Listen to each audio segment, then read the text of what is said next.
finished at last. Looks like it, Aunt Maddie. Huh. Bye, Dad. Hello, son. Well, daughter, how was the moving picture tonight? Lovely.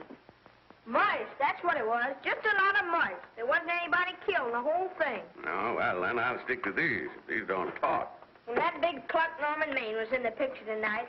Never does anything but kiss a lot of girls. Norman Maine is one of the best actors in pictures. You and your movies, that's all you think about. You shouldn't be allowed to go to him at all if you're asking me. Too bad I was so busy in the kitchen. I didn't hear anybody asking you. Hello, Granny. Hello, darling. But of course, no one ever listens to me. They do if they're within 10 miles of you. Gadding around picture shows. House all cluttered up with movie magazines. And the other day, I caught her talking to a horse with a Swedish accent. Sis. We're only young once, you know. Ah, Hollywood. You'd better be getting yourself a good husband and stop mooning about Hollywood. Do you know what she wants to do? She wants to go to Hollywood. I've known it all along. I've seen her making faces in the mirror and talking to herself. That's what comes of your movies. Why, what would you do if you did go to Hollywood? I'd be an actress. I would, I tell you. I've always known I could. Guys, wouldn't it be wonderful to have a movie star in the family? Oh, Miss Blodgett, may I have your autograph? You may not know it, darling, but you're practically on your way to bed. Oh, Miss Blodgett, you're my favorite actress. Won't you tell me the secret of your success? Oh, let me alone. I asked her what's come over you. I'll tell you what's come over her. She's just a silly little girl whose head has been turned by the movies. And the sooner she forgets the whole thing, the better off she'll be. Why will I be better off? What's wrong with wanting to get out and make something of myself? What do you do that's so much better? Just because you're satisfied to sit here all your life, you think you can laugh at me. Well, someday you won't laugh at me. I'm going out and have a real life. I'm going to be somebody. You know, if it was spring, I'd say give her a good dose of sulfur and molasses.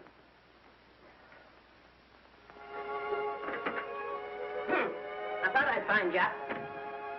Oh, stop that. Now, stop crying. That isn't going to do you a bit of good. Oh, I'm crying because Aunt Maddie and Alec make me so mad. Well, Alec and Aunt Maddie. Fiddlesticks. They're not important. You're the only one that counts. Esther, everyone in this world who has ever dreamed about better things has been laughed at. Don't you know that? Oh, I suppose I do, but... But there's a difference between dreaming and doing. The dreamers just sit around and moon about how wonderful it would be if only things were different. And the years roll on and they grow old. And by they forget everything, even about their dreams. Oh, I don't want to be like that. I want to be somebody. Oh, yes. You want to be somebody. But you want it to be easy. Oh, you modern girls, give me a pain. When I wanted something better, I came across those plains in a prairie schooner with your grandfather. Oh, everyone laughed at us. They did at all the other pioneers. They said this country would never be anything but a wilderness. We didn't believe that. We were going to make a new country. Besides, we wanted to see our dreams come true. Oh, Granny, it must have been wonderful. It was wonderful. But don't you think for one single minute that it was easy, Esther Blodgett? We burned in summer and we froze in winter. But we kept right on going and we didn't complain because we were doing what we wanted to do. Can you understand that? Yes, I can. Could you do it? Could you do it even if it broke your heart? Because remember, Esther, for every dream of yours you make come true, you'll pay the price in heartbreak. Oh, I know what I'm talking about. You may not believe it, but I was a young girl once. A very pretty young girl. A lot prettier than you are. And I was in love with your grandfather. And when some Indian devil put a bullet through him, that is as if it had come right straight through my heart, too. But I remembered all he taught me. And I went right on. I buried him out there on that wilderness with my own hands. And I went right on that same day. And I kept right on going, even when your mother was born. Oh, Granny, I want to make it worthwhile.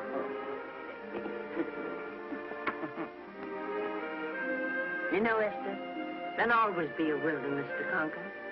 Maybe Hollywood's your wilderness now. From all I hear, it sounds like it. But if you've got one drop of my blood in your veins, you won't let Maddie or any of her kind break your heart. You'll go right out there and break it yourself. That's your right. Here. Oh, here. Stop that nonsense. Here. Take this and go to your Hollywood. Oh, I can't take your money. Well, why not? It's your savings. Well, I was only saving up for my funeral. Now I don't think I'm ever going to die. Oh, Granny, how can I ever thank you? By giving me your word of honor that you'll never tell a living soul where you got that money. I promise. Remember, if you do, I'll have you arrested for robbing me.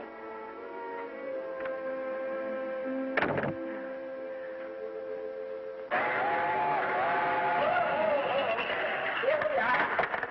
Want something, Granny? Oh, I can make it, dear. Oh, thanks. I kissed Dad goodbye. Just a little kiss. He didn't even wake up. I bet you didn't try that on your Aunt Maddie. Oh, Aunt Maddie. Think of her face when you tell her. I am thinking about it. I've waited for that chance for 30 years. Here she is, girl. Oh, thank you, cousin.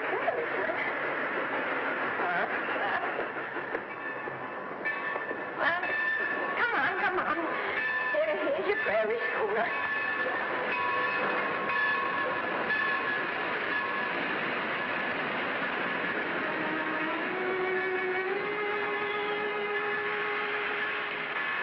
All aboard.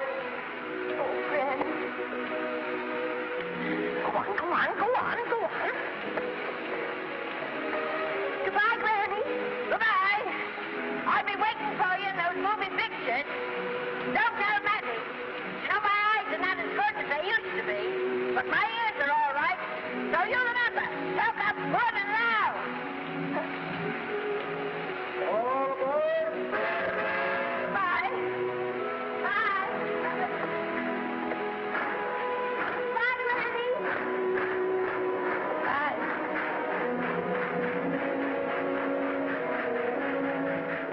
You want to go home now? I don't want to, but I will.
Good afternoon.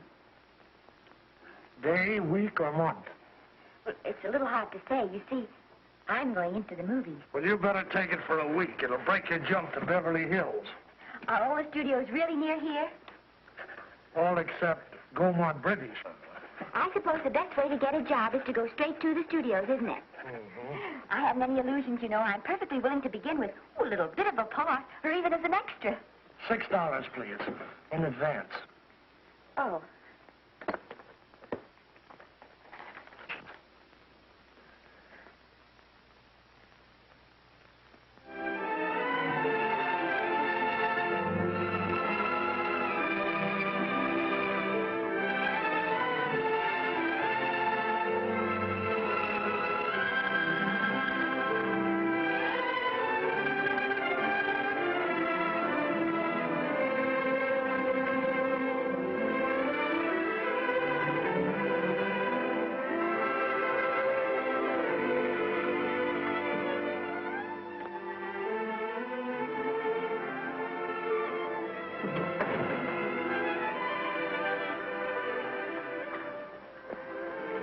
I beg your pardon. I'd like to register for extra work. How long have you been in Hollywood? Well, it's about a month now. We haven't put anyone on our books for over 2 years. Come here. I'd like to show you something.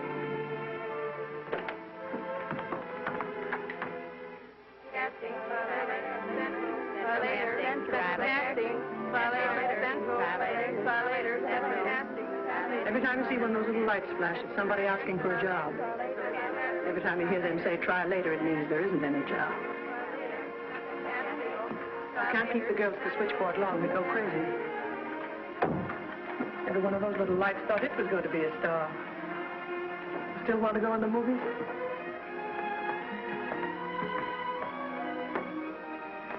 You know what your chances are?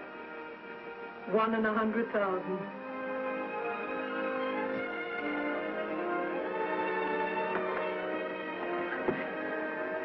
But maybe I'm that one.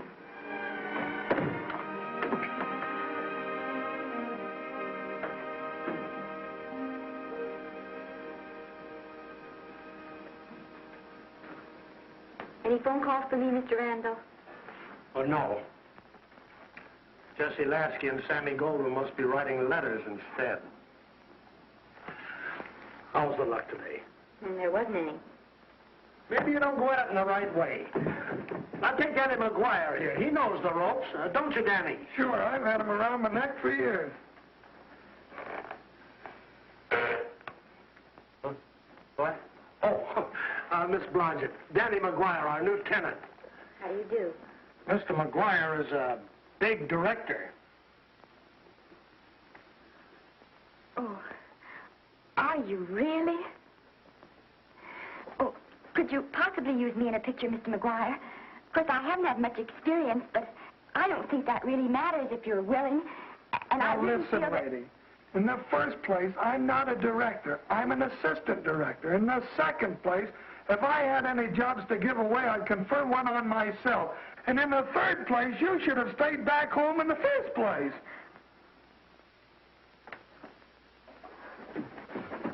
Oh, no, look what you've done. Hey, wait a minute. Hey, don't be that way. Don't do that. Gosh, I didn't mean to get tough, but a guy thinks he's being kidded when somebody asks him for a job and he hasn't got one for himself.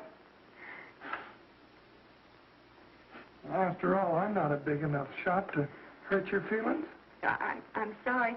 It wasn't just that. It was a lot of things. Looking for a job every day and never getting any nearer to it. I guess I was beginning to get a little scared. I know. Lady, do I know. Well, there's only one thing to do for that feeling when you're tired and sunk and down to your last nickel. Come on and I'll buy you a drink. Well, it's not as bad as down to the last nickel. I still got $11 left. $11? You're going to buy me a drink. Come on.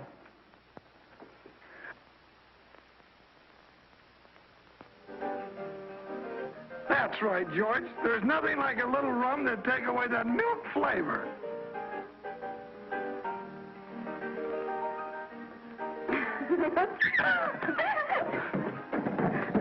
I beg your pardon. Certainly.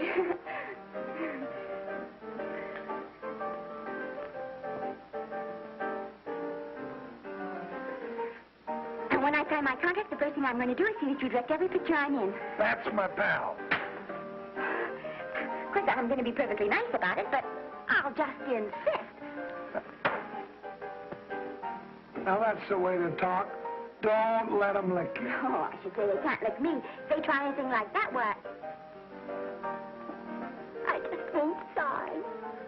Now, that's right. What have you got to lose?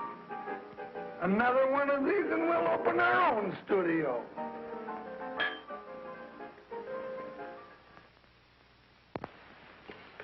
Bill rendered $24. Past due. Remit without further delay. Me.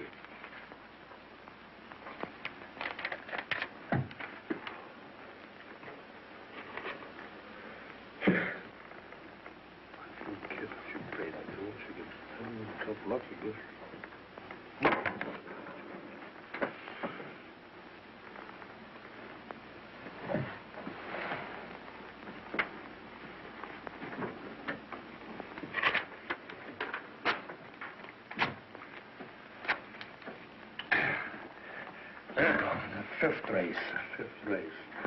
Try cat.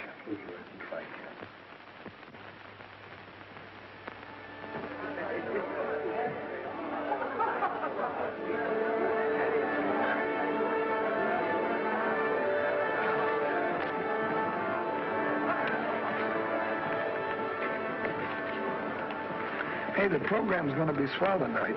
Now, you take this fella Beethoven. I'm a pushover for him. And Chopin, well, he's not so dusty either. But I kind of wish that once in a while they'd play something you could sort of go out whistling, you know, like Blood Settle, Blood. Well, there's a tune. Hey, why don't you throw your hat in the air or something, can't you? This is a celebration. My job starts tomorrow. I know it does, and I think it's swell, Danny. Gee, I wish you were in on it, too. But, oh, no, it would have to be a war picture. One of those big novelty numbers, a war picture without any beautiful women at the front.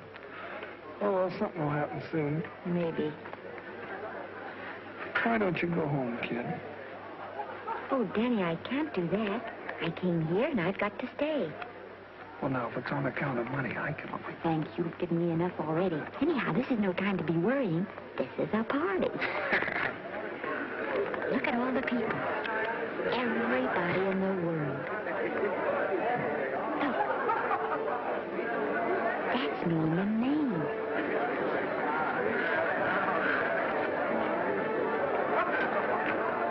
And he seems to have had that one extra cocktail.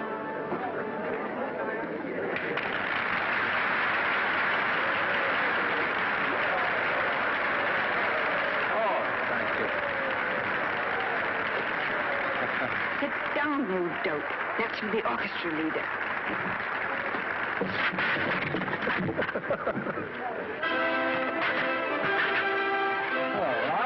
Hello, Norman. Oh, Mr. Maine, put your arm around Miss Regis. Otto, this is a Hollywood ball. Oh, afraid of crowds. Go on, get out of here. What's the matter? You getting too big to bother with photographers? Don't want any pictures taken now.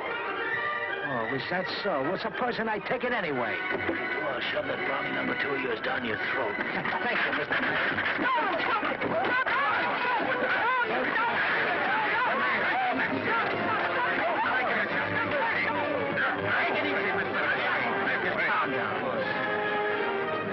Normie, come back and sit down. Everybody's laughing at you.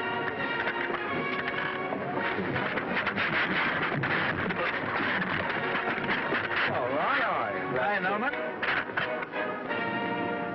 Is he always like that?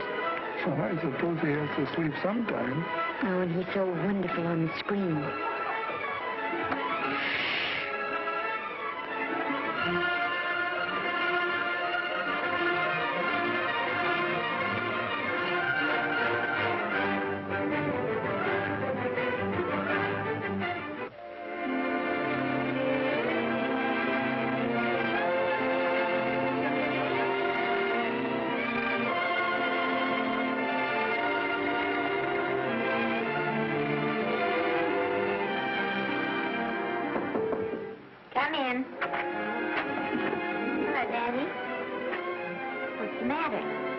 Well, believe it or not, I got a job for you. Danny, that's wonderful. When do I go to the studio? Well, you don't exactly go to the studio. Oh, it's on location. Well, it's not exactly on location. But of course, I have any makeup. Will you tell me what to get and sort of help me put it on? Well, you don't exactly need any makeup. You see, it's not really a picture job. It's being a waitress. Oh. Well, it's kind of a picture job if you look at it right. You said it was a waitress. Well, it's waitressing for Casey Burke, the big director over at our studio. He's giving a party tonight to kind of celebrate on account of finishing the picture, and he wanted me to get him an extra waitress, and it's $5. And I thought of you right away, Esther. That was awfully sweet of you, Danny. Well, there's going to be a lot of big people at Burke's house tonight, and I'll bet you there's any number of big directors, and if you're there, maybe they'll notice you. I could make them notice me. Sure you could, Esther. It's your chance. My chance. All right, Danny, I'll do it. Oh, but I can't. I haven't got the right things to wear. To wear? Oh, yes. Now, you don't think the wardrobe department's right next to my office for nothing, do you? A perfect fit.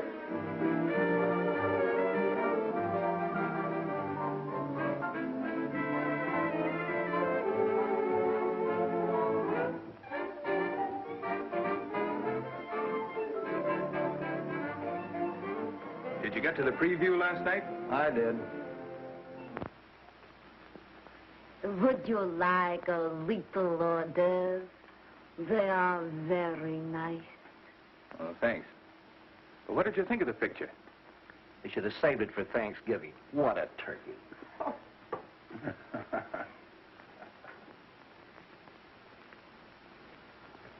Will you have some hors d'oeuvre? You do like hors d'oeuvre, don't you? I don't think there's anything so enjoyable as hors d'oeuvre before supper, and these are really delightful.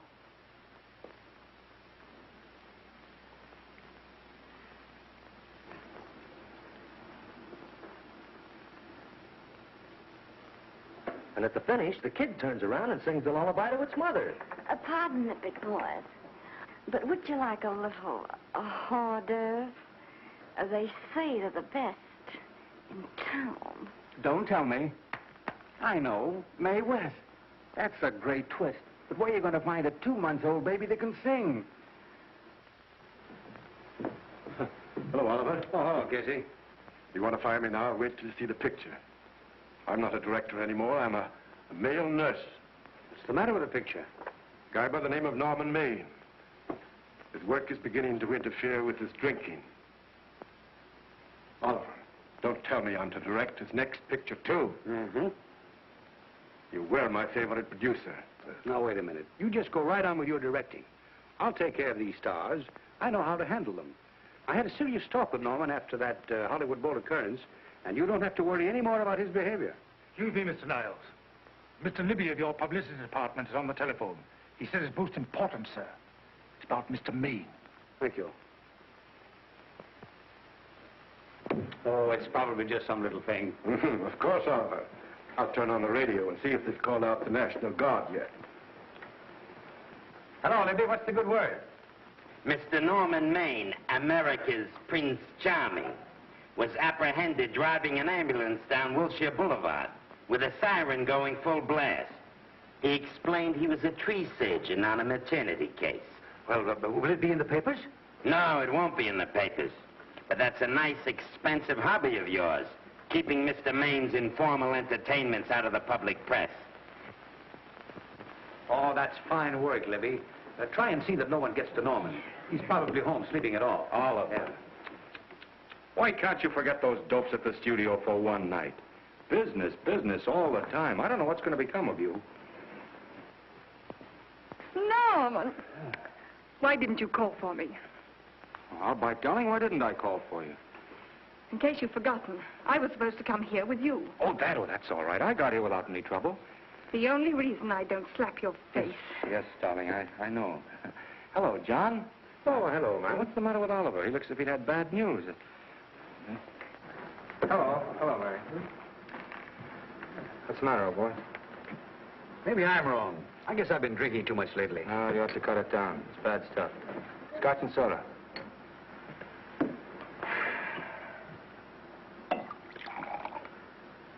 Come on. The word, you know, is pronounced when. Bad dialogue, Oliver. You'd rather not watch this. You know best. Soda. Thank you. Oh.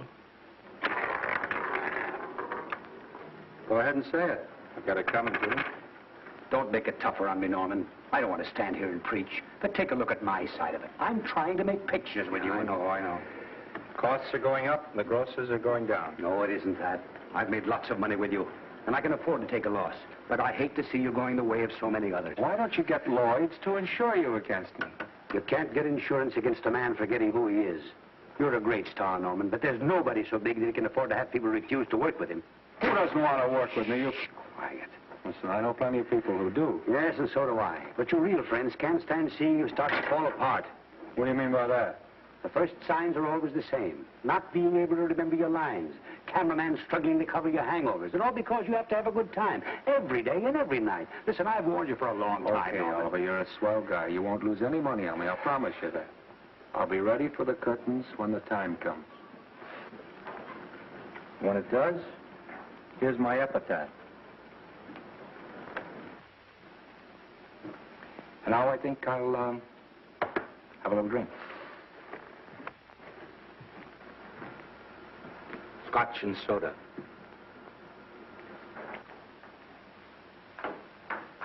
Scotch and soda. Ooh.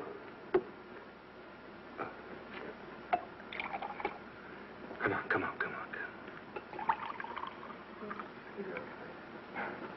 A little soda? Caviar? No, thanks. Yes, pardon me. Lovely. No, I mean the caviar. No, don't go away. I'm starving. Really. Which would you take? I don't know. You know? I don't know either. It's hard to choose. I think I'll take caviar. Mr. Maine doesn't care for any more. Do you know me? No. Well, Normie doesn't care for any more. I think I shall get very drunk indeed.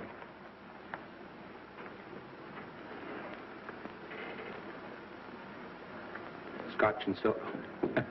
Sorry, I have something.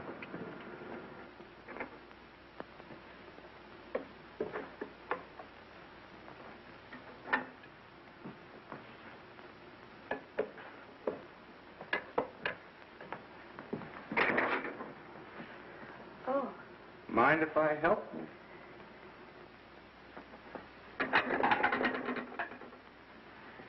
Won't they miss you? Oh, no. They'll just look under the table, and when they see I'm not there, they'll forget the whole matter.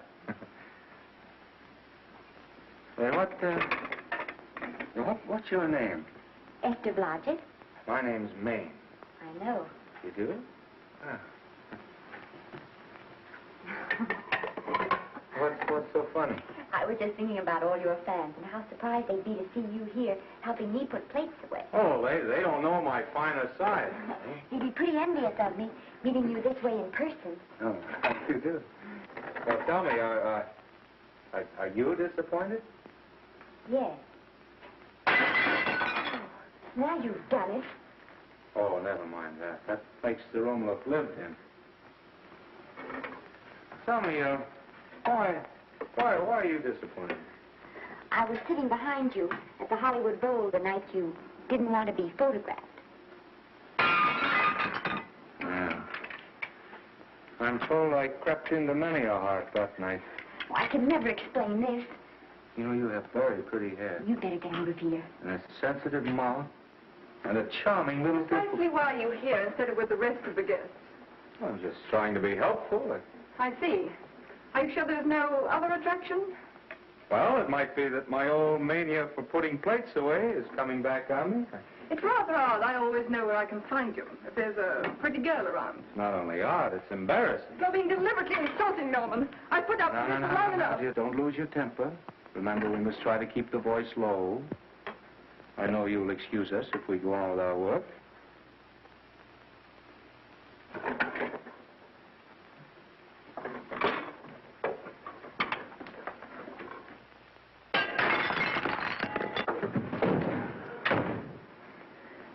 Now see what you've done.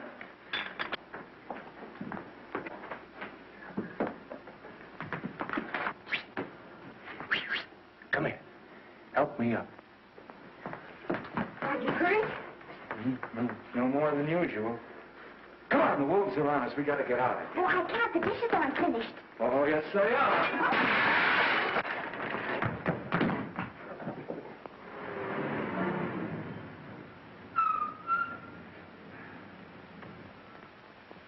Well, I bet I know what you're going to say now. What? Good night. Good night, and thanks. Hey, wait a minute. Hey, you realize that all I found out about you is that you're foolish enough to want to go into pictures? But why is it foolish? Look at you. Yeah, that's what I mean. No, I'd rather like to go into this matter a little more thoroughly. Oh, that's awfully nice of you.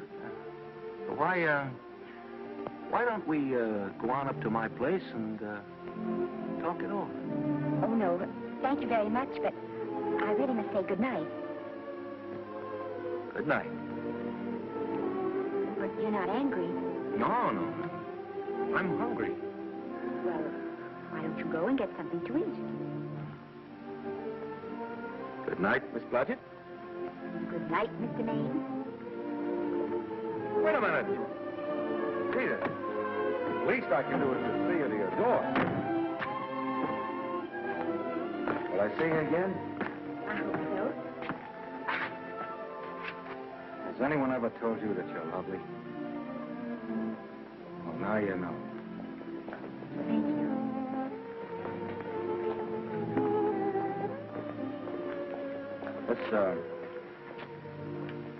It's hard to say, but I want to say it anyway. You know, on the screen, in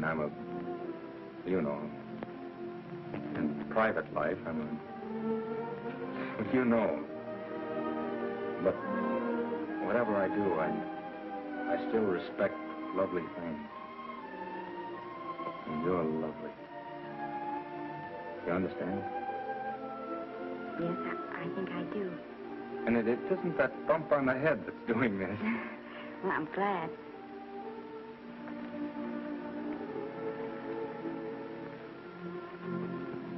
Good night.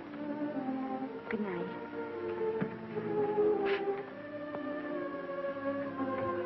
Hey! You mind if I take just one more look?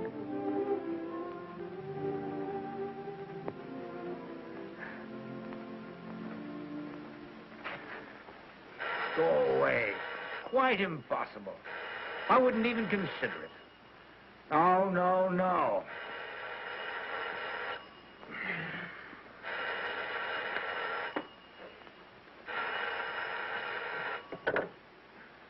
Hello?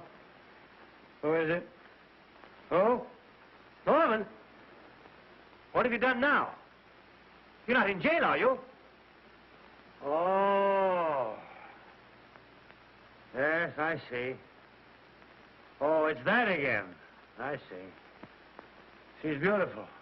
Yeah, I know. You want me to give her a screen test? Yeah, certainly. She's got wonderful possibilities. Oh, you know she's got something. Well, you knew all the other ones had something, too. Oh, no. I tell you, Oliver, she's got that sincerity and honestness and sincerity and honestness that makes great actresses. Oliver, I am so sure of this girl that I want to take the test with her myself. Listen, Oliver, you've worked hard. You're entitled to a break. You get...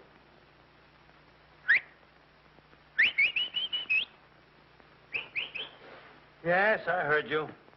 Anything. Yes. Yeah. Oliver, look. You try to get a little sleep now, old man. All right. All right, boy. Good night. Now tell us.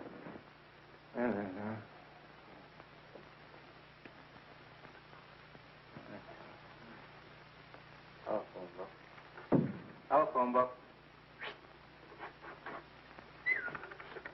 Hey. Telephone. Hey, Olive, telephone book.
Telephone. For me? Some drunk trying to be funny says he's Norman Maine. Oh, thanks. I'll be right down. And Miss Blodgett, would you give him a message for me? Tell him it's 3 o'clock in the morning!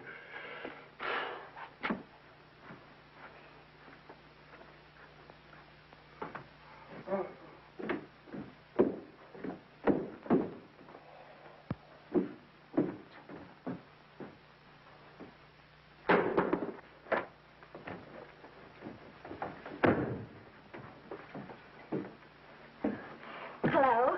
What? Oh. Oh. Oh. Oh, yes. I'll be there. Oh, thank you.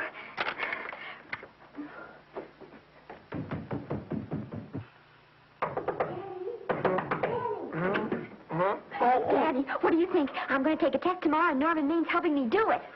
I'm taking one, too. Garble's assisting me.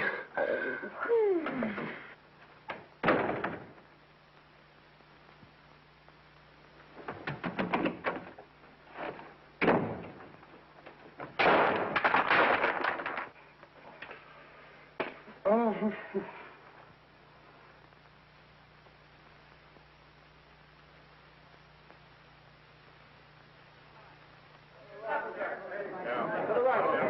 Move that gobo in. With a silk on that broad. No, the Yankee. Is this light too hot for you, Hanley? Okay, but cut down on the backlight. Put a double on that 90. Bring it down a little. That's it. Now put it. Pull down on that 150. We're ready to take him. Get pulled down on that 150. Okay.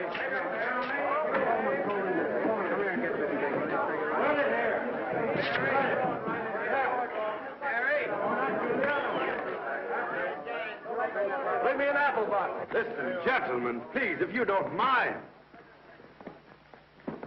This is just a test. Ready, Mr. Burke? All ready, Mr. Burke. Ready, Mr. Burke. Ready now, Mr. Burke. All ready, Mr. Burke. We're ready now, Mr. Burke. All ready, Mr. Burke. We're ready, Mr. Burke. All right, let's take it. Quiet! Quiet! Quiet! Quiet! Quiet! Ready, Norman? Yeah. You ready, Miss, what's your name? You'll soon know your name, Esther. The whole world's going to know it. But I'm so scared. Maybe I better not try it today. Oh, come on. Now, don't be foolish. They all had to go through this. Harlow, Lombard, Myrna Loy, and now Esther Blodgett. All right. I'm ready. This is a take. Rolling. Quiet. Hey!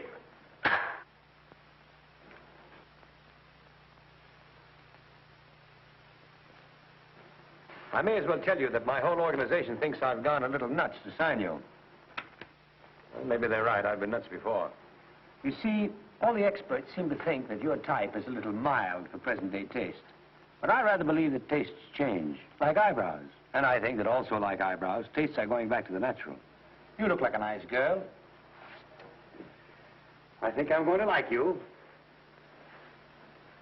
That's not important. I think the public will like you. That is important. Oh, yes.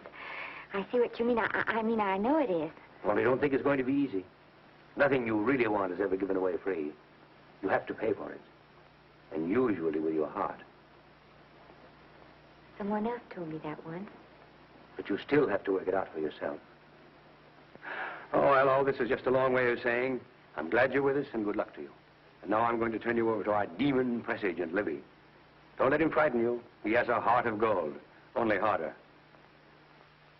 And for the love of Pete, learn to close your mouth and keep it closed, even in your love scenes.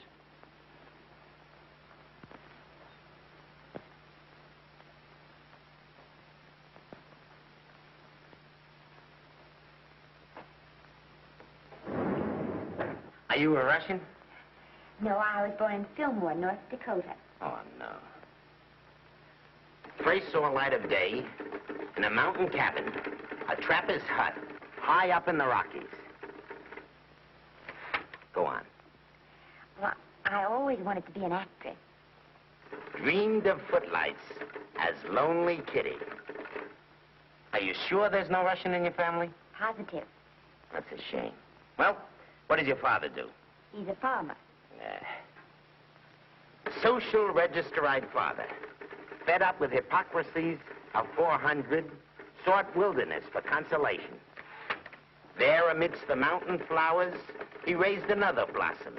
His lovely little daughter. What's your name? Esther Victoria Blodgett.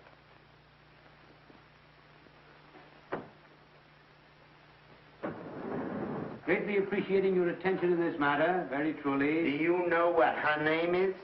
Esther Victoria Blodgett. Hey, we'll have to do something about that right away. Esther Victoria Blodgett. Well, that Blodgett's definitely out. Let's see, Esther Victoria, Vicky. How about Vicky? Oh, I think that's terribly cute. Let's see, Vicky. Vicky what? Vicky, pronounced Vicky. See, Esther, Bestus, Esther, Desta, Festa. Oh, that's very pretty. Jester, Hester, Desta, Lester. Vicky Lester. Oh, I like that. Say it. Vicky Lester. Say it again. Vicky Lester. Say it again. Vicky Lester. Say it. Vicky Lester. Say Vicky Lester. Vicky Lester. Vicky Lester. Vicky Lester. Vicky Lester. Flash. Alvin Isle Studio discovers new starlet, a Cinderella of the Rockies. Her name is Vicky Lester. Those who have peeked tell me she couldn't be more divoon. The face of an angel and such natural talents. Her voice is a symphony. Her very walk, they tell me, is enough to drive men mad. Not that way. Get the lead out of your feet. Lift them up.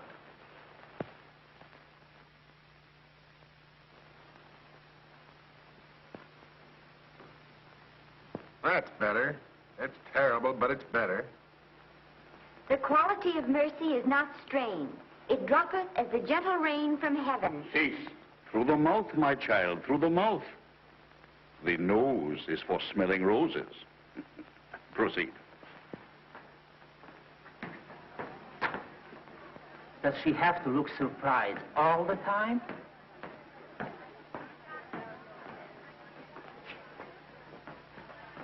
Anyway, it's just a rough sketch. Pretty small mouth, eh? Oh, well. Give her that Crawford smear.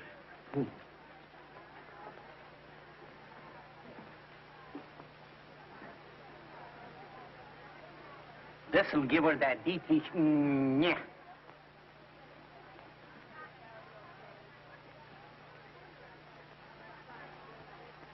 We're on the wrong track. She still looks surprised.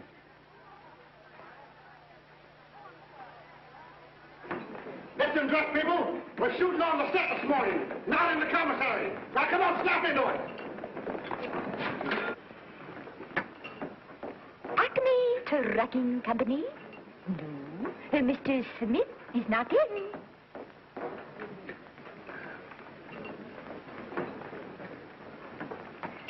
Acme Trucking Company. No. Mr. Smith is not in.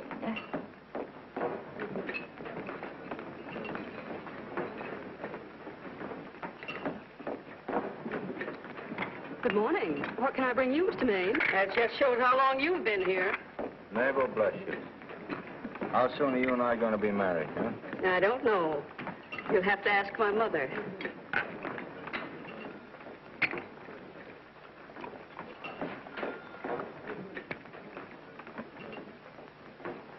Acme Trucking Company?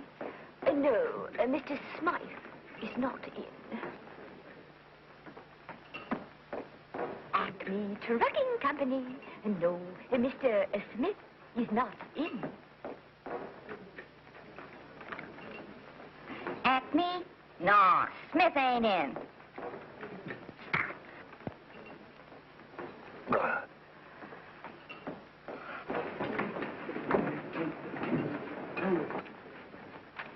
Acme Trucking Company? I'd like to speak to Mr. Smith, please. Mr. Smith is not... Oh, Norman. What's all this between you and Smith? I've got a part. It's only one line, but it's in the picture. It's ambition that made you break that date with me last night. Well, I had to be here so early this morning, and... So did I. I had to stay up all night to make it. You've started your picture, haven't you? No, we're still in the testing stage. You can't seem to get the right girl for the lead. Gee, you think with all the girls there are that... Yeah, I know, but this one's got to be different. She's got to be little and cute and sweet and intelligent. It'll blow me down. What? Will close my tired old eyes. Well, what is it? Hold everything. Come on. Come on.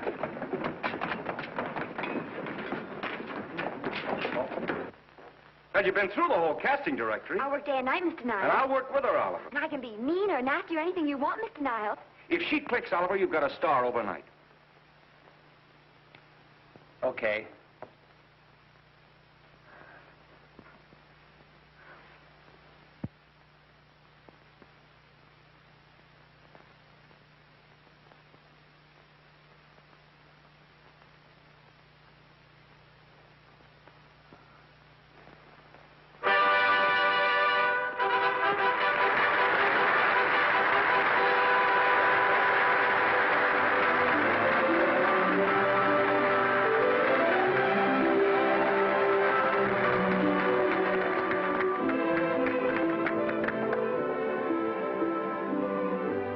At the end of the picture.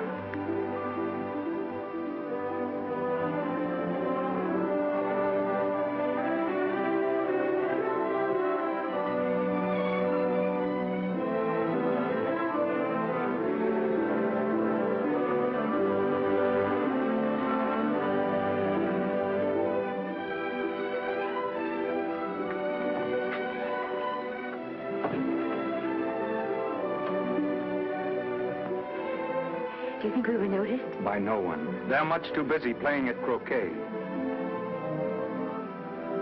I've loved you all my life. But we only met 2 days ago. That's when my life began.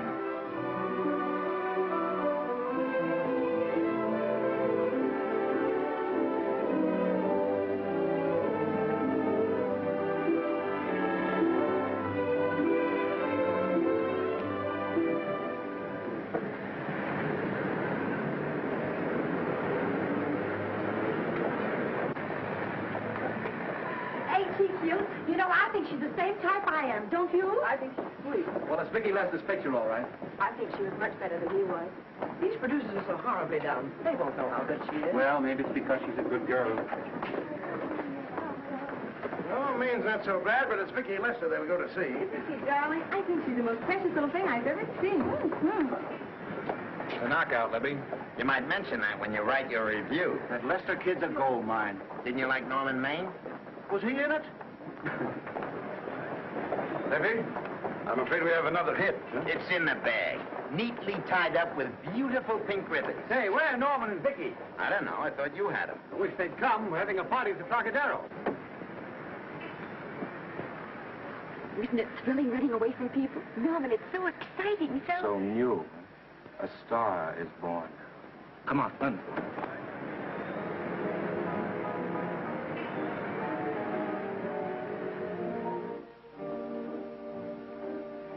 It's wonderful, isn't it? A crazy quilt. Oh. It's a carpet that's spread for you. It's all yours from now on, you know. Come, Esther. You're a success. You'll have everything in the world you want. I hope it'll make you happy. Hasn't it you? Then there was one thing I never had. Lots of times I told myself I'd found it, but I always knew I was lying. Still, I never stopped looking for it. Maybe it'll come. Well, I think it has come, Esther. I only wish it weren't too late. Oh, but it's not too late. No, you can't throw away your life the way I've thrown away mine and have anything left that's good enough. No. You can. Norman, you can. You mustn't tell me that, Esther. I'm so afraid that I'll believe it.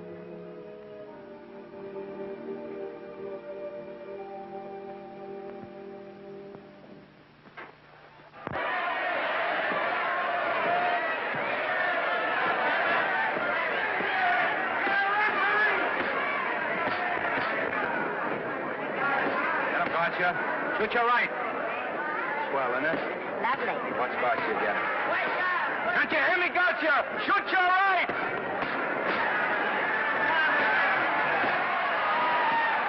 He's down. Gotcha, got him. Gotcha, got him. He did, didn't he? Yeah, but he'll be up, though. You like it? Sure I did. You like me? Sure I did. That reminds me. Will you marry me? No, thank you.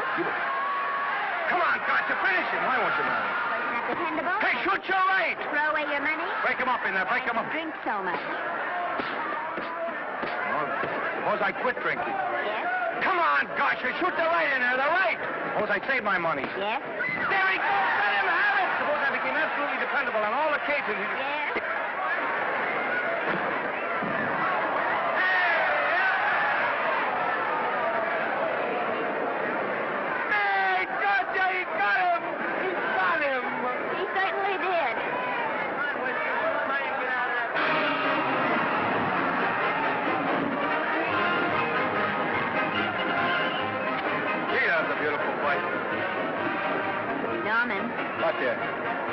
Would you do all that for me if I said I'd marry you?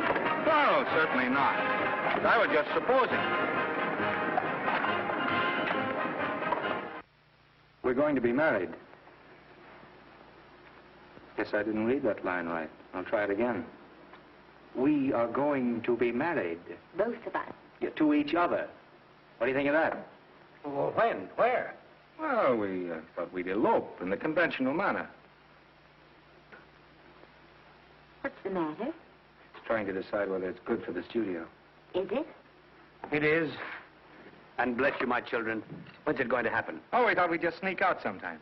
We're not telling anyone but you. Listen to this. The screen's ideal romance blossomed into breathtaking reality today when Vicki Lester and Norman Maine, America's dream lovers, slipped quietly through the portals of holy matrimony. How does it sound? Horrible. But you see, we're going to elope. Sure you are. It'll be the biggest elopement this town ever saw. We'll get a tie-up with the Army, have you escorted all the way down to Yuma by 20 of their new bombing planes. Is he going with us? Don't you think we can work this thing out better alone? No sense in bothering the happy couple with all the details. I'll see to it that you get a carbon copy of the whole layout. I can hardly wait. I'm sorry we didn't realize that we were in the way. While you're settling the details, you don't mind if I take this woman out and buy her a ring, do you? Sure, go ahead. We want everything legal. That's a charming match. A nice girl like Vicky. And public nuisance #1. Now, wait a minute, Libby. Norman's all right.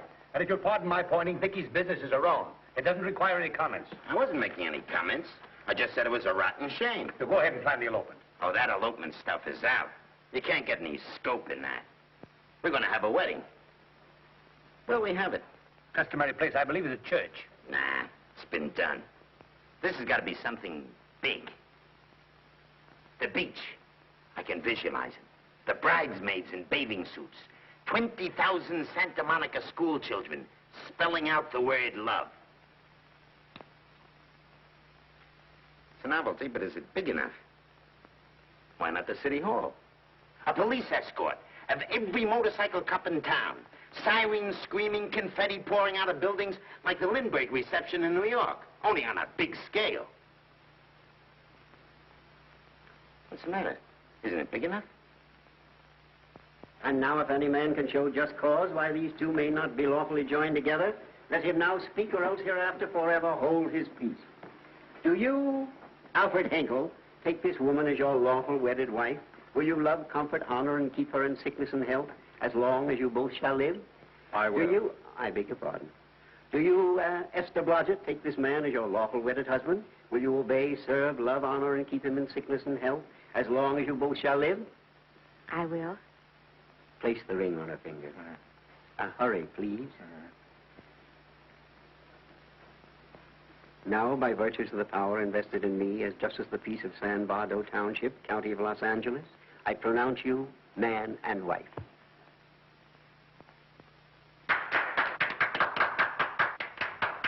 Quiet! And now I must exercise my prerogative of office. I hope you'll be very happy, Mrs. Hinkle. Thank you. Thank you, sir. Oh, Thank Danny. you very much. Now, if you'll please sign the license. Oh, yeah. You know, Mrs. Hinkle, I can't help but believe I've seen you somewhere before. Oh, really? Well, I believe this is the first time I've ever been in San Bardo. You know, your face is familiar, too, Really? Mr. Hinkle. There you are, sir. Thank you very much. Oh, Here's your thank you, receipt. sir. Thank you. Goodbye. Goodbye. See you again. Yes, goodbye. No, I don't. Let me now, see. No. Yeah, I think you got by with it. But it was close. That JP was just beginning to remember where he'd seen it. Well, anyway, we got away from Libby. Hello, sir. If you will be kind enough to glance between my shoulder blades, Mr. and Mrs. Henkel, you will find there a knife buried to the hilt. On the handle are your initials. Lovely to have seen you, Libby. Hold it, wait. Hold it, Danny.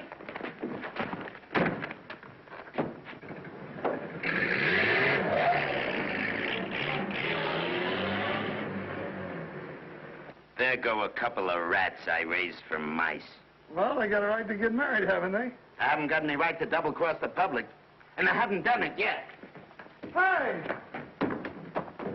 People versus Porky Washington. We're charged with violating Section 600. Young man, you're in contempt of court. Operator, get me the Los Angeles Tribune. I've a good mind to put you under arrest. Wait till I make the score. You wait, too. Tribune, give me the city desk. Johnny, this is Matt Libby. I got a flash for you. Norman Maine and Vicky Lester were married at 2:30 this afternoon. Vicky Lester? Court recess.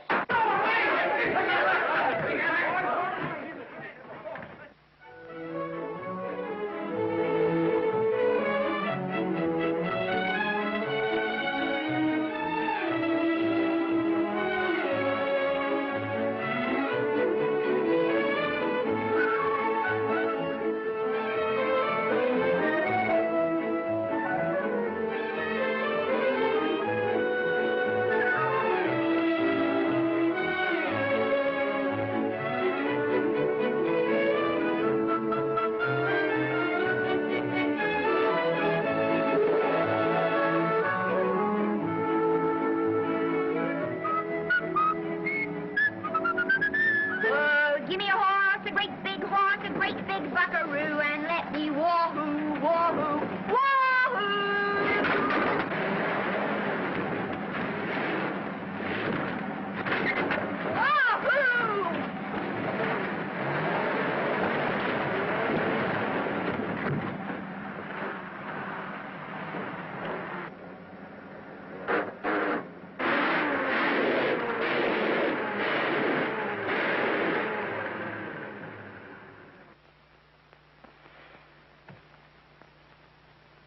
Wahoo. Wahoo. I don't want to sound immodest, but I think I've stripped a gear. Well, sit down, won't you, and let's get acquainted. We'll probably be seeing quite a bit of each other from now on. No. Might just as well break the ice now as later.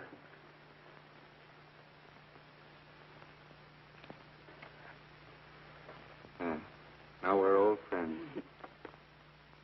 Hey, have I got time for a shower before dinner? Plenty, if you can find a shower.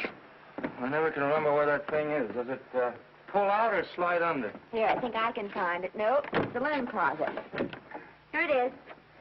Nice work. Oh, half the time those things are just luck. I'll see if I can disinfect this steak.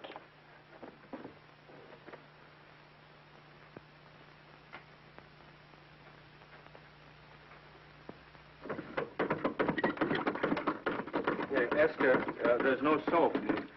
Here. Thank you. Oh, and Esther. Yes, dear? I'll need a washcloth, please. Oh. How you fix the cigarettes? And you know I never smoke underwater. Well, what do I do to make this thing work? Pull that gadget at the top and pray for rain.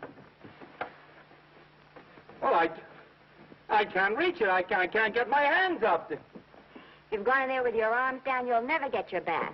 Unless you're a contortionist. Yeah, well, I'm not a contortionist, and don't throw that up to me now. You knew it when you married me. Will you close this door, please?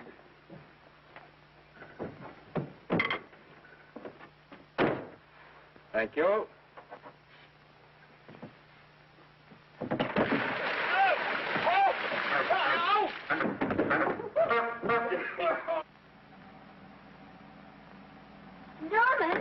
Norman, here comes the car. You got it?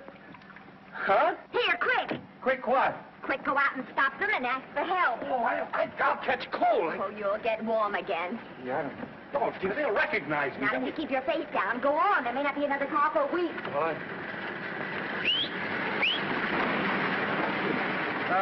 Howdy, partner. Howdy. Stuck? Yeah, how'd you guess it? Can you get us some help?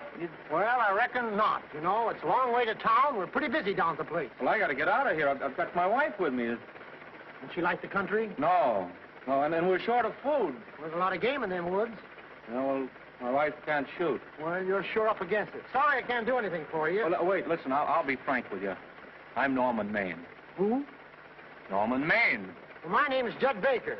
Glad to have met you. Well, so long. Hey, wait a minute. Listen, you don't... So you're Norman Maine.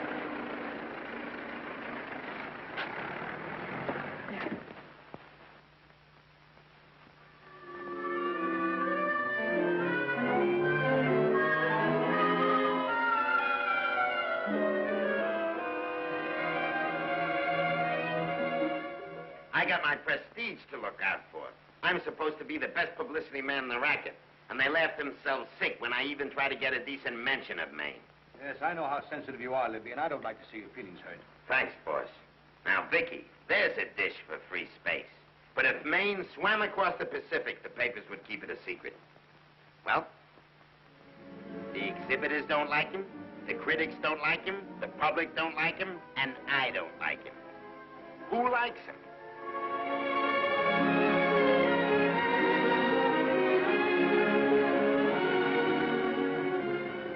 Oh, but, darling, this is almost too much of a surprise. And there I was in my touching innocence, thinking we were going to live at the beach house. Oh, we'll still keep the place at Malibu. But this is special. This is our castle. It used to be in the air, you know? Well, we'll never use any ugly words like contracts and pictures and careers.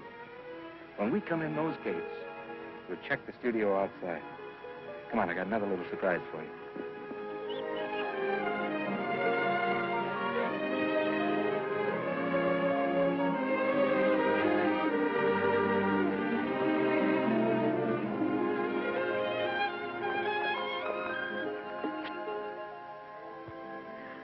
Norman, it's lovely. So are you lovely. The whole world's lovely. Hey, hold it!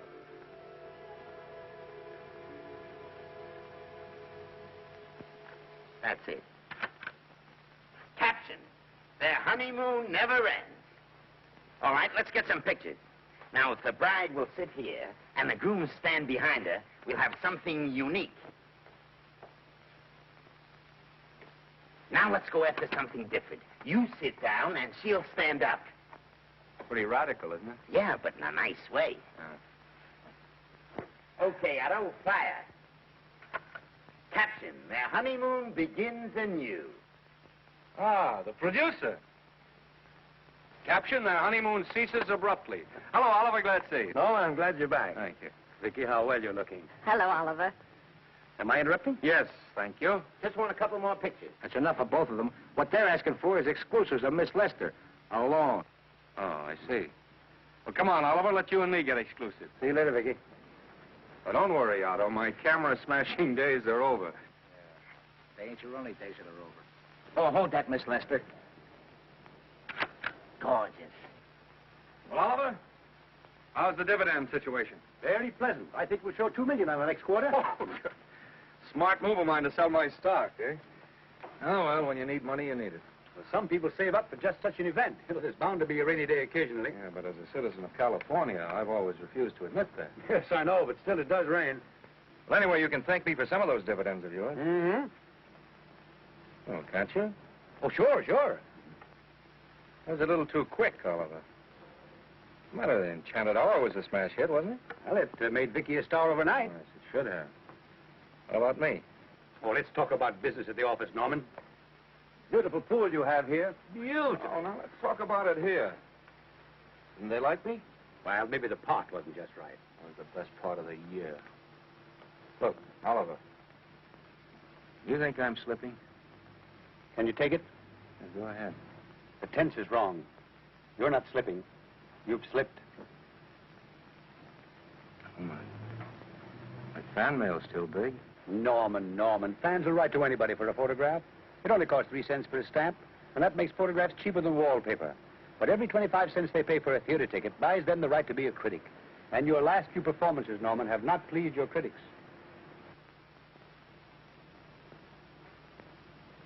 You remember I told you I'd be ready for the curtains when the time came? Here it is. Let's call off the contract, no hard feelings. We're not quitting, either of us. There's no explaining these things. We've all seen how the public turns. Maybe we can turn them back. I've got a swell script lined up for you. About Esther. You think that I'm going to get in her way? Well, as a matter of fact, as it happens, there's no part in this story for her. I'd more or less planned to star her in a picture of her own, with that young Pemberton opposite her. He's coming along nicely. Good for young Pemberton. All right, Oliver. We'll make a try at it. Let's hope it's not too late.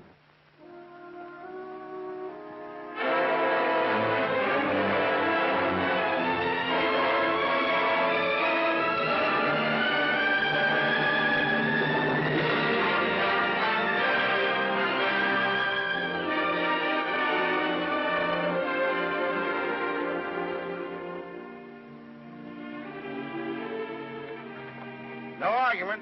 I'll buy those. Huh. The screen's most finished actor. I'll say he's finished. He keeps them away in droves.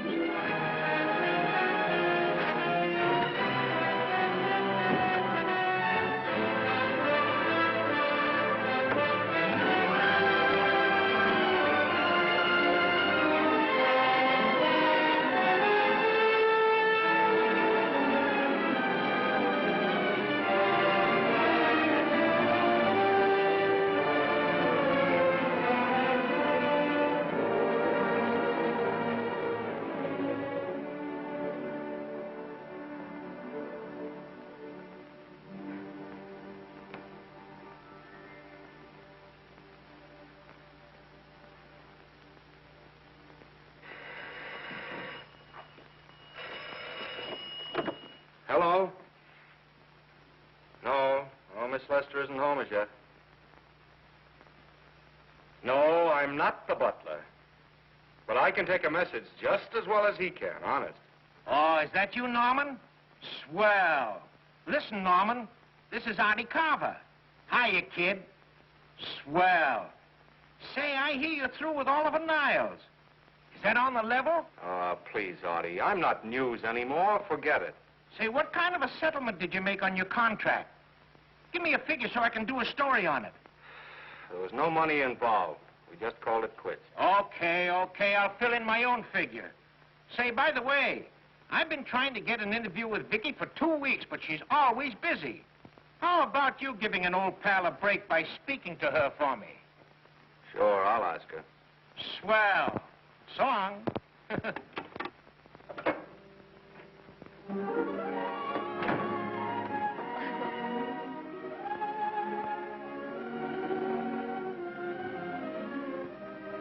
I didn't mean to be late, darling, but Casey wanted... All right. You're here now. What's new today? Nothing. Haven't been out of the house. Let's go somewhere tonight.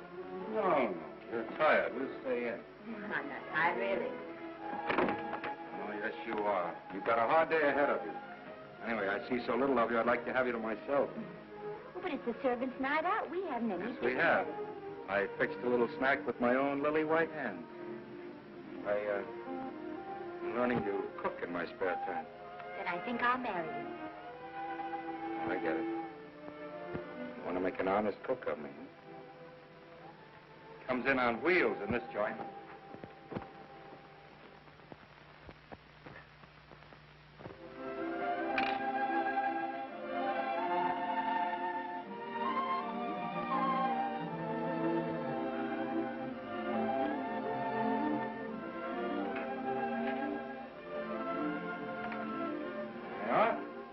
How's it look? Wonderful. Huh? That's what I thought. Now then, don't be formal, just pitch in. Yeah?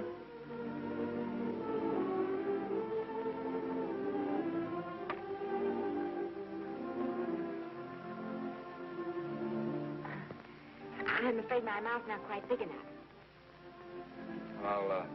I'll measure it next time and make them to size. A little hard to lift, too. In fact, I think I'll take those measurements right now.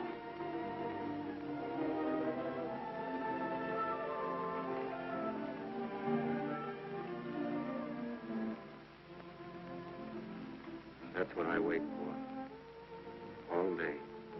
That's why I rush home without even changing my costume.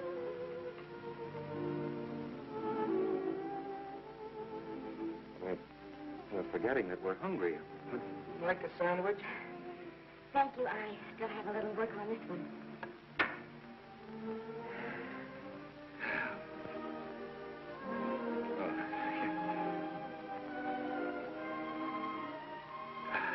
Norman, will you unhook my dress? I can't breathe. Mm-hmm. You know, all the time I thought it was the kiss that made you breathless. A lot of hooks, huh? Uh-huh. Why don't you have a zipper? That's a good idea. You better? Yes.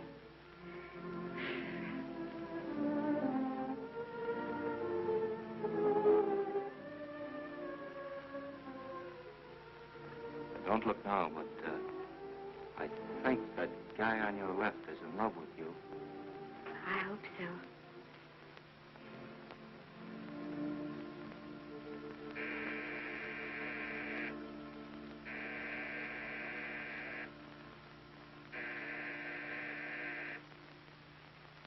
It's the doorbell.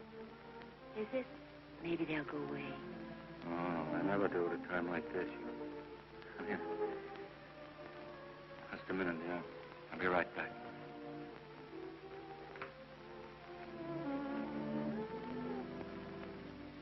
Does Vicky Lester live here? Yes. I got a package for her. I'll sign for it. So who are you? I'm her husband. Oh, sure. I'm right here, Mr. Lester.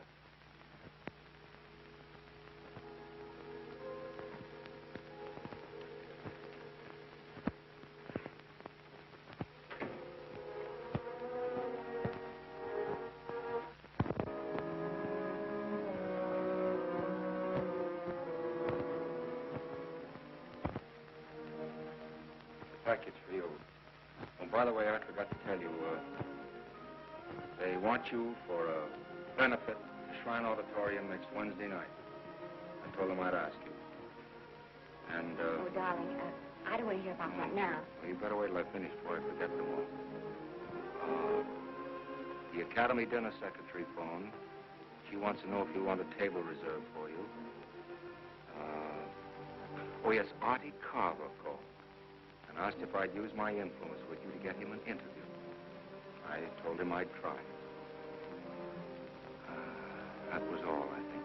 Oh, Norman, let's don't talk about those things now. We're forgetting the wonderful food you prepared. Oh, I'm not very hungry now. I think I'll fix me a little drink. No.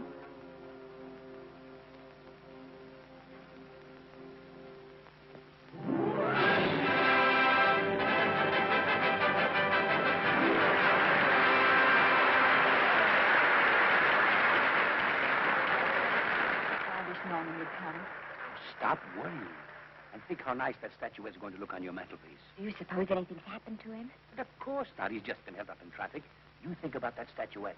And now we arrive at the climax of the annual dinner of the Academy of Motion Picture Arts and Sciences, the highest award within our power to bestow. We have already applauded with our hearts as well as our hands, while awards are being given those gentlemen who during the past year have rendered distinguished service to the motion picture industry. We now pay honor to the ladies, or rather to one lady. We offer to her the Academy Award for the finest performance of the past year. She has already had the world's acclaim, but this is the tribute of her fellow workers, the men and women of this industry. It is not only my pleasure, but my privilege to present this award to the actress who created the unforgettable Anna in Dream Without End, Miss Vicki Lester.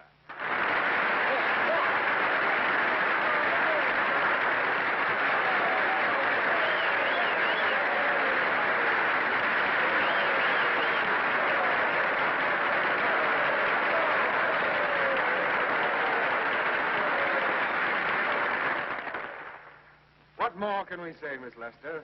This says it all for us.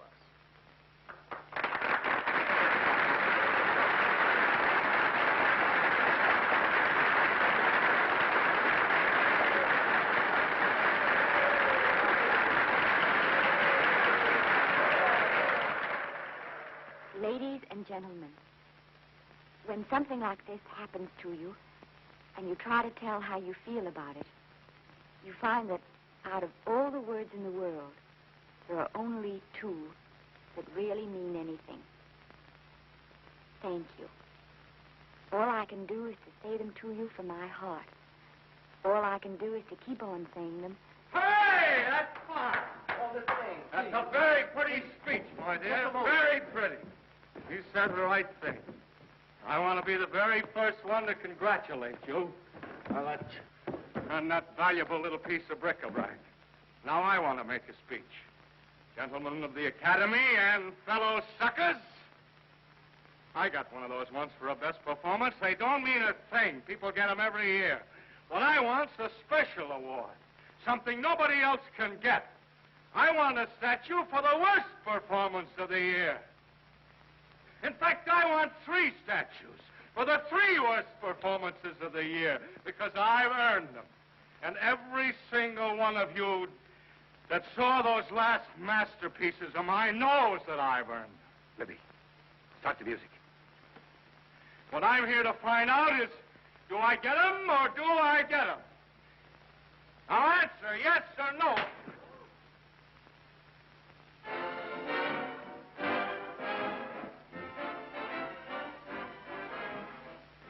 Norman, darling, let's go and sit down.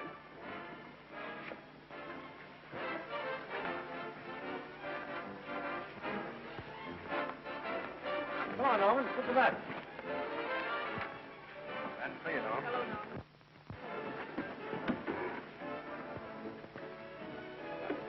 Hello, Norman, how are you? Hi, Oliver. My dear, do let me congratulate you. You must be terribly proud and happy tonight. Thank you.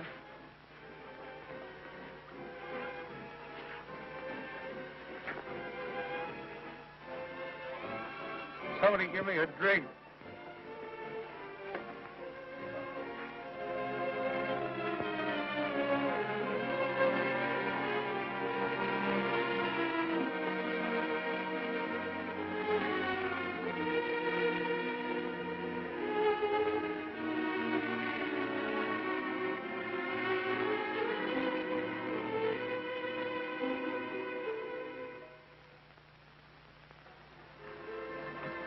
Oliver, nice of you to come to my dressing room. Vicky, how are you? I missed you. Everyone's missed you. Have a nice trip. Well, a 3-month tour of the theater circuit scarcely comes under the head of pleasure.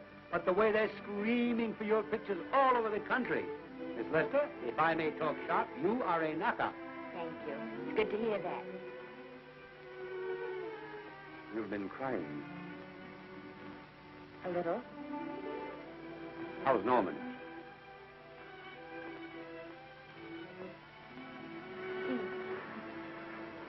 Well, he's trying awfully hard, Oliver.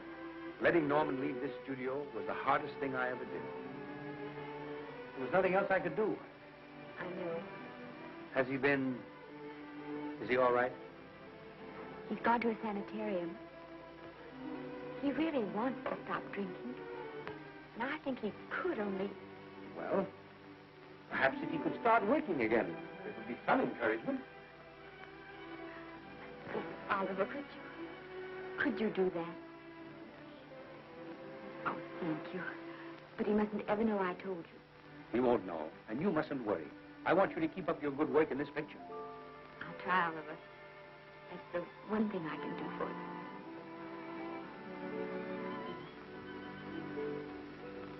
you. If you'll just sit here, Mr. Niles, I'll have Mr. May brought down. Thank you.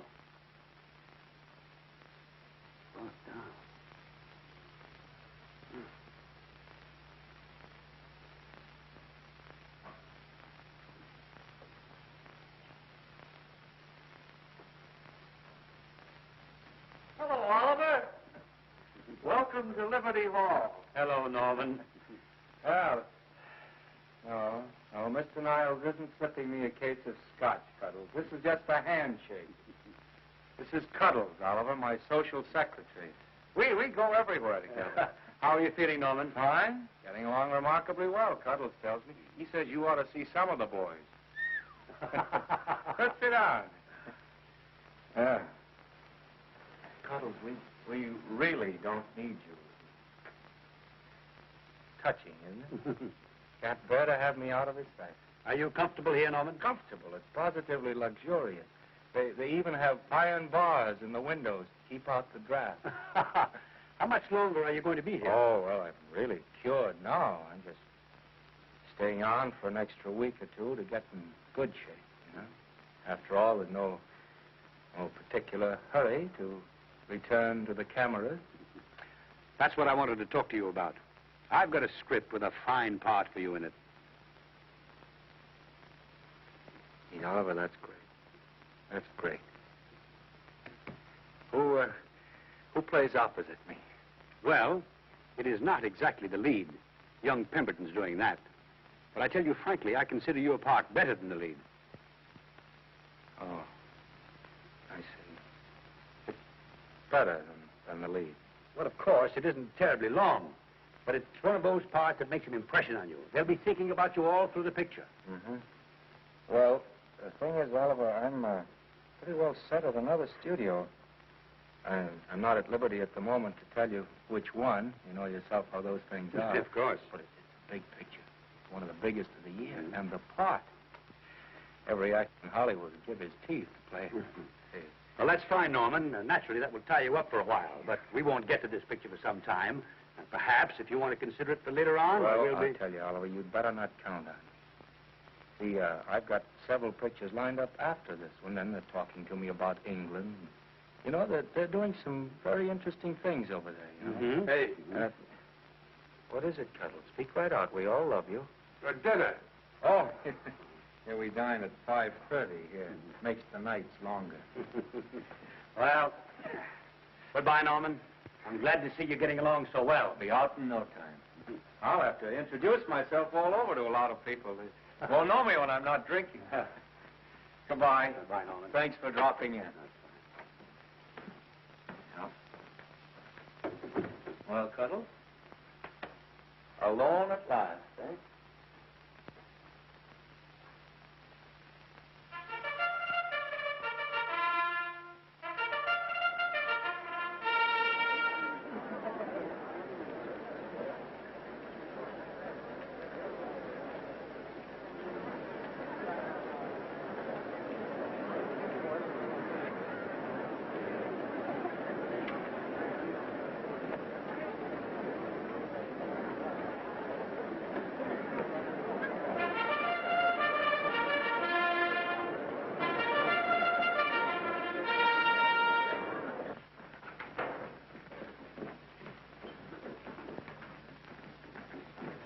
Bert? Sam? How are you, Marion? Oh, hello. Hello. Hello, Normie. Glad to see you. How I hate to run into these has-beens. They give me the creeps. Me too. He was good while he had it. And he had it quite a while. Hello? Hello, Mr. Maine. I haven't seen you in a long time. Oh, I've been resting. Ginger ale, please. Ginger ale and what? Ginger ale and ginger ale. A new leaf? A whole new book. Thank you. Scotch straight. Hello, Libby. Why, it's Mr. America of yesteryear. Do they let you wander about now without a keeper? Oh, sure. I'm a trustee now. Didn't expect to find you at Santa Anita. What do they do with the actors while you're away? Oh, they cut them into slices and fry them with eggs.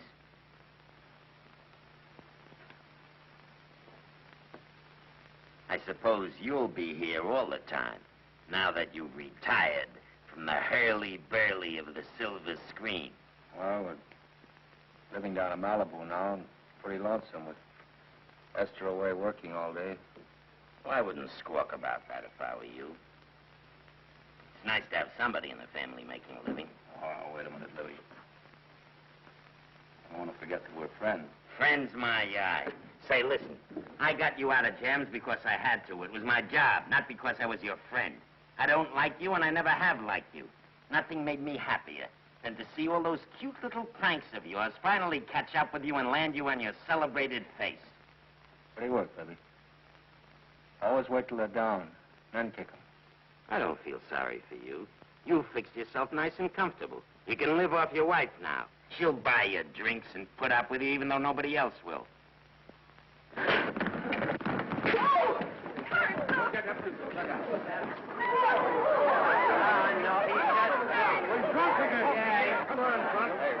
a minute. Come on outside for you, wife. I'm Norman Maine. Oh, that's not my fault. Oh, don't bother to toss him out. He's harmless. All right, Mr. Lettie, if you say so. Sure, let him go. What can he do? He can't fight any better than he can act. Norman Maine. Oh, he's drunk again. Why, he's been drunk for years.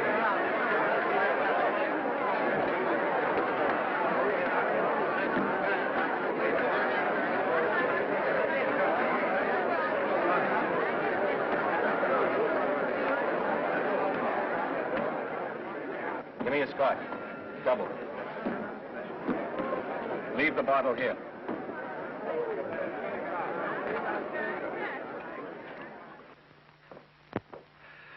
Vicky, you'll be ill. Why don't you try to get a little sleep? But he's been gone 4 days. 4 days and not a word.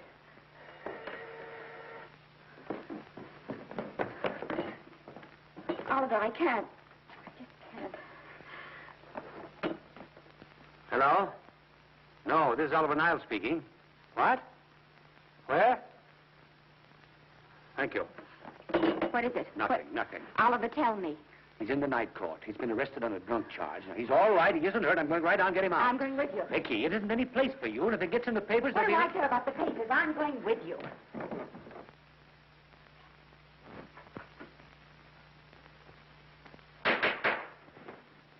Division 30, Municipal Court, County Los Angeles, now in session. The Honorable Judge J. Parrish presiding. Be seated, please. Was you able to do anything? The judge wouldn't even see me. Ready, Your Honor.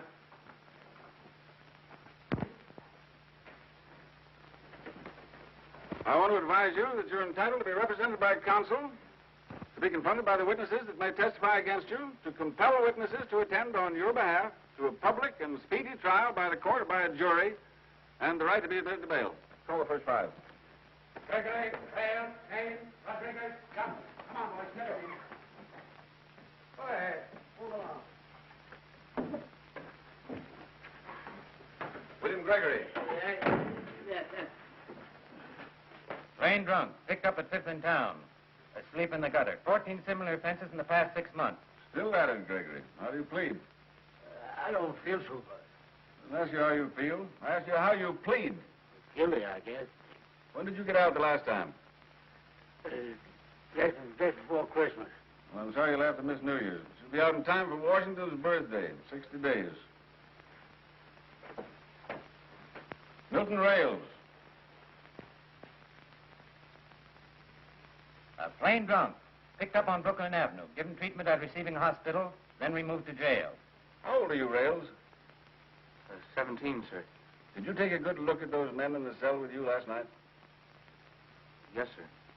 And have you taken a good look at yourself this morning? No, sir. Well, I suggest that you do. $5 or 2 days. Sentence suspended. Oh, Judge. Alfred Henkel, more commonly known as Norman Maine. Drunk and disorderly. Cracked car into tree at Sunset and Coronado. Evidently been drinking for days.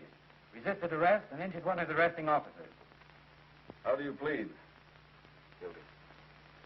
You're Norman Maine, the actor, aren't you? You've come pretty low, haven't you? There isn't a man here who's had the advantages you've had. Look what you've done with them. You're nothing but an irresponsible drunk, driving about the streets with the power to inflict death or injury on innocent people. I think you'd better deny you that power for a while. 90 days in the city jail. Please wait.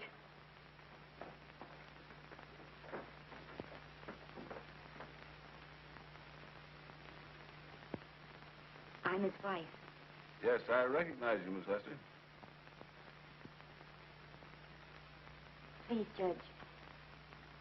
I promise you this won't happen again. I'll be responsible for him. If you just won't send him there. You realize that this man, when drunk, is obviously a menace to public safety? And you realize, too, Miss Lester, the responsibility you'll be assuming to this court and to the Commonwealth. I do. Sentence suspended. Prisoner remanded to custody of wife. Thank you. You can get him at the jail entrance, madam. Jose Rodriguez. Plain drunk, picked up at 1st and Main. Second offense. How do you plead? I think I'm guilty, Your Honor. 60 days.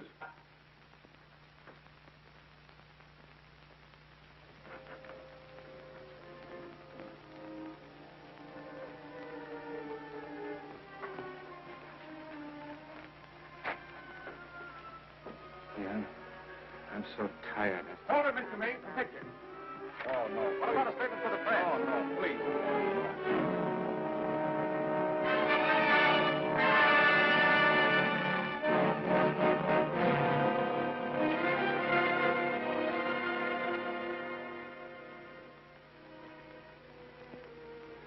Bittersweet. Been asleep nearly all day. It's the best thing for him. Awful to see this happen to someone you love. And know in your heart that it can't get any better. I only know that all I can do now is stay with him and try to help him. So will I. And between us, we take care of him. You're very fond of him, aren't you, Oliver?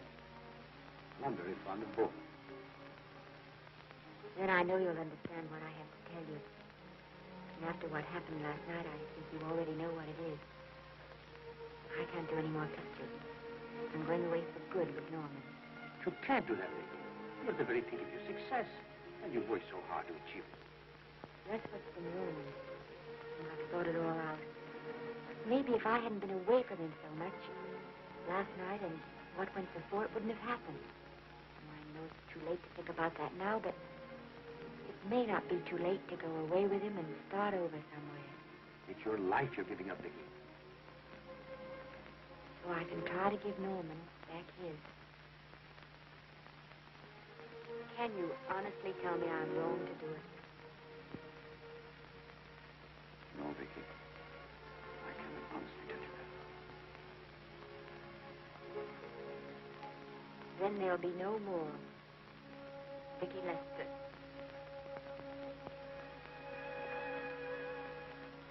Come on, go up to the door with me.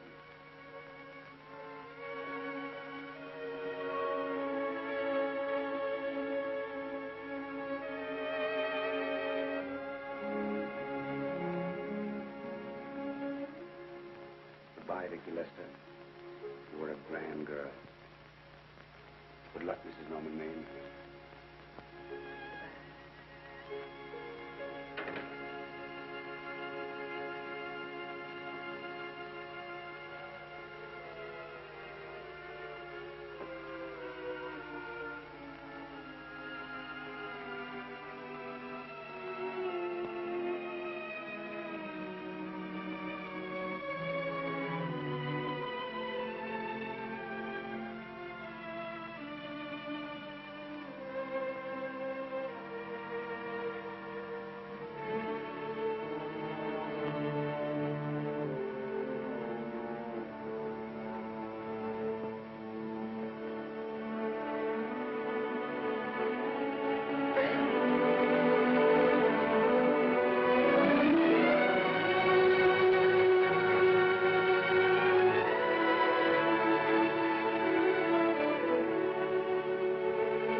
Darling,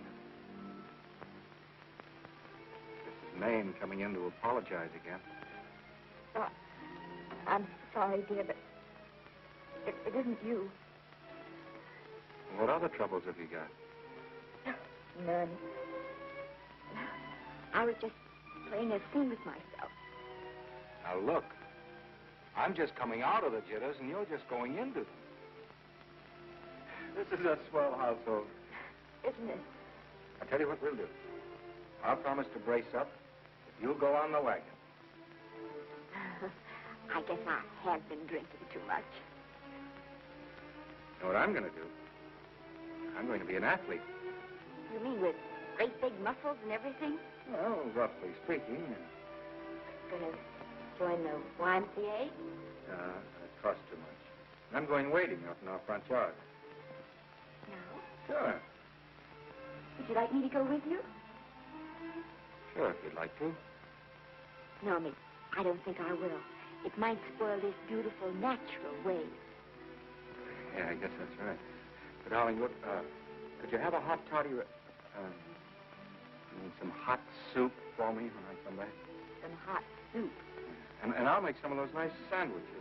No, Miss, do you have to?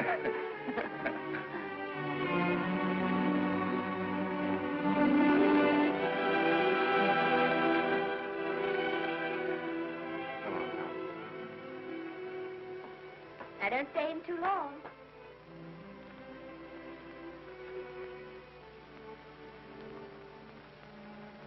Hey! Do you mind if I take just one more look?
first drink of water he had in 20 years.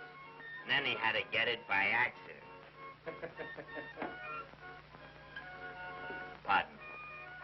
How do you wire congratulations to the Pacific Ocean?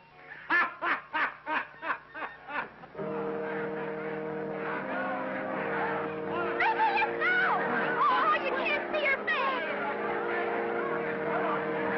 Hello, Vicky.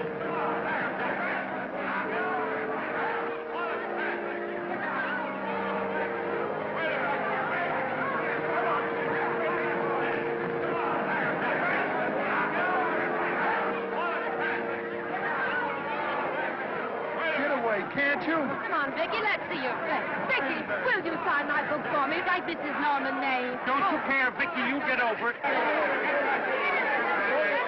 Stand there, can't you? Don't you cry, dearie. He wasn't so much.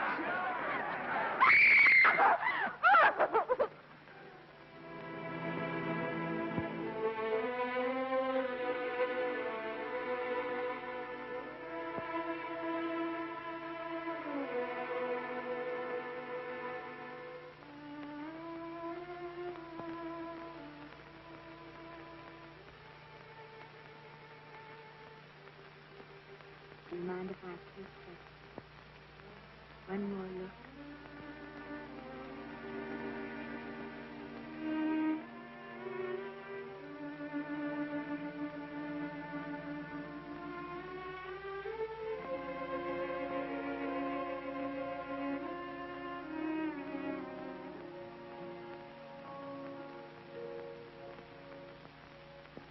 Here are the paychecks for the servants, Graves. You'll find a very nice bonus in each one. Miss Lester asked me to thank you for your kindness and service. If there's anything I can do for the little lady, I should be glad to do it. She would appreciate your attending to the closing of the Beverly Hills house. Put down those trunks. Put it down, I say. Well, where is she? In the bedroom. Who are you? I'm her grandmother. Get up.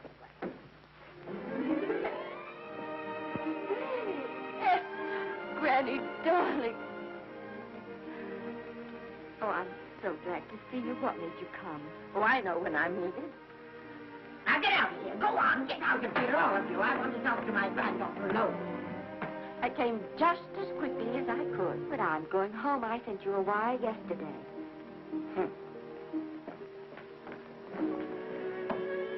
Sit down. Is it true that you're going to quit the movie?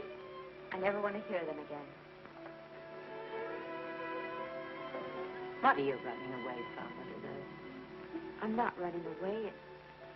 It's just that I can't go on. My heart isn't in it anymore. Once I told you if you get what you want, you have to give your heart in exchange. And you said you were willing. You remember? I remember. It seems to me that you got more than you bargained for. More fame, more success, even more personal happiness. Maybe more unhappiness. But you did make a bargain. And now you're whining over it. I don't think I'd feel so very proud of myself if I were you, Esther. I'm not, Granny. My mind's made up. Well, and I'm sorry I gave you the money to come out here. It just wasted. Oh, but Granny... I was proud of you, Esther. I was proud to be the grandmother of Vicky Lester. It gave me something to live for. Now, I've ended. I know. Oh, I want to be strong, but I can't go on. You must. Tragedy is a test of courage. If you can meet it bravely, it will leave you bigger than it found you. If not, then you'll have to live all your life as a coward. Because no matter where you may run, you can never run away from yourself. I never knew Norman Maine. He wrote me a very sweet letter when you were married. He said you told him how much I meant to you. And I know just how much you must have meant to him. You know, Esther, I can't believe that wherever he is, he can be very happy, knowing that his death broke the spirit of the little girl he praised me so highly for raising. And I can't believe that he can be very proud, knowing that all his great love did for you was to make you a quitter. The car is ready, Miss Lester. We'll have to go now to make the train.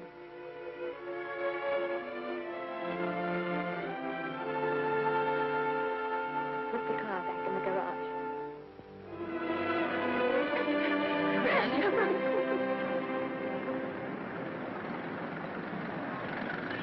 The entire picture industry has come to the Chinese theater for this opening tonight. It has come to pay tribute to a great star on her long-awaited return to the screen in what has been called her greatest performance. It has come to pay tribute to the girl herself. The girl who has won the heart of Hollywood. The girl who has won the heart of the world. Miss Vicki Lester. And if I'm not mistaken, Miss Lester's car has just driven up. Yes, it is she.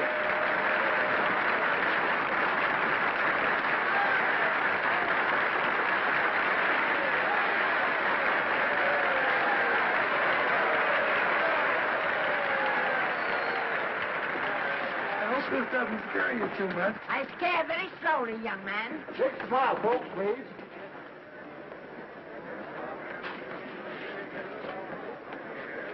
They'll have your mug, your face, plastered across half the papers in the country tomorrow. How do I look? Oh, you look swell. You're a liar, but I like you. And here's Miss Lester's grandmother. Won't you say a few words to the radio audience, please? Say something, Lettie. You know, we've got a thing like that back home where they all listen in on, but we call it a party line. Won't you say something, please? They're listening. Maybe some of you people listening in dream about coming to Hollywood. Maybe some of you get pretty discouraged. Well, when you do, you just think about me. It took me over 60 years to get here, but here I am. And here I mean to stay. Thank you very much.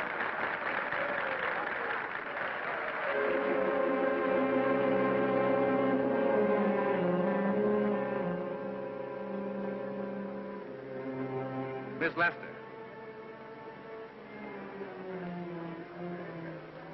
This microphone is on an international hookup. Throughout the world, your fans are hoping that you'll say a few words to them.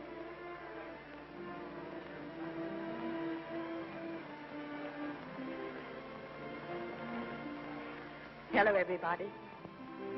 This is Mrs. Norman Maine.